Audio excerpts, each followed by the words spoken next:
কুরবানি করাটা শিখে নেন প্রিয় ভাইয়েরা। আমরা হুজুরের পিছে দৌড়াই, অমুকের কাছে যেতে হয়, কুরবানিটা কেমনে করব। আমি বহুবার আপনাদের কাছে বলি ভাই, মাত্র 60 সেকেন্ডে কুরবানি করা আপনি শিখতে পারবেন। কয় সেকেন্ড ভাই? 60 সেকেন্ডে কুরবানি শিখতে পারবেন। কুরবানিটা নবী করিম সাল্লাল্লাহু আলাইহি ওয়াসাল্লাম করতেন, সাধ্যের মধ্যে তাকে কেবলামুখী করে ফেলতেন। পশুটা কেবলামুখী হওয়া এটা একটা মাসনুন। এরপরে মুখস্থ থাকলে পড়বেন, ইন্নী ওয়াজ্জাহতু ওয়াজহিয়া লিল্লাযী ফাতারাস সামাওয়াতি ওয়াল আরদা হানিফা ওয়া মা আনা মিনাল মুশরিকিন। এইটুক বলছেন। এরপরে আপনি আল্লাহুম্মা লাকা ওয়া মিনকা, আল্লাহ এই পশু দিছো তুমি, আবার তোমার জন্যই কুরবানি করতেছি। কি বলছেন? আল্লাহ এই পশু দিছো তুমি, কুরবানি কার জন্য করছি? আল্লাহর জন্য। এরপরে কঠিন দোয়া আছে, ওইটা পরে জবে করে দিবেন, বিসমিল্লাহি আল্লাহু আকবার। কারা কারা পারেন না হাত তোলেন। একজনও নাই দেখা যায়, মাশাআল্লাহ।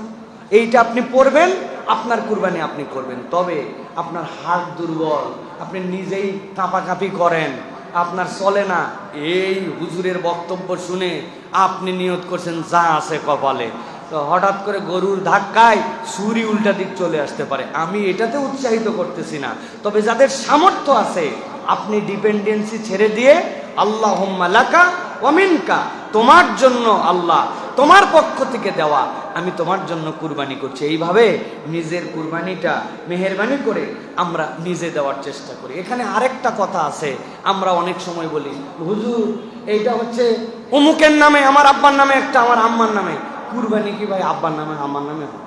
যদিও নিয়তটা এটা নয়, ভাষাটা অসুন্দর হয়। আসলে আব্বার পক্ষ থেকে আল্লাহর জন্য, আম্মার পক্ষ থেকে, তো আমরা ভাষাটাও শুধরাই ফেলি।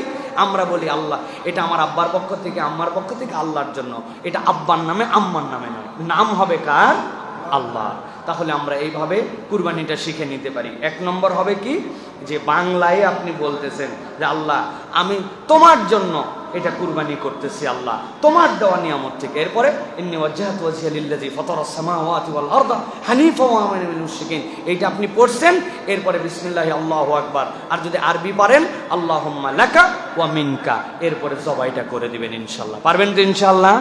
সাথে একটা জিনিস মনে রাখবেন, জবাই করার সাথে সাথে আমাদের দেশে যেগুলো কসাই থাকে, এরা নামে কসায় না, অনেক সময় কামেও কসাই হয়, সাথে সাথে পায়ের রগ কেটে দেয়। এইগুলো খবরদার কাটতে দিবেন না।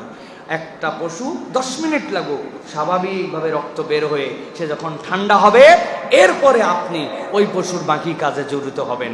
এটা অনেক সময় বলে তাড়াতাড়ি করে জীবন চলে যাওয়ার জন্য এটা করতেছে, তার জবেহের জায়গা এটা, হাত নয়, পা নয়, কোনো জায়গা নয়।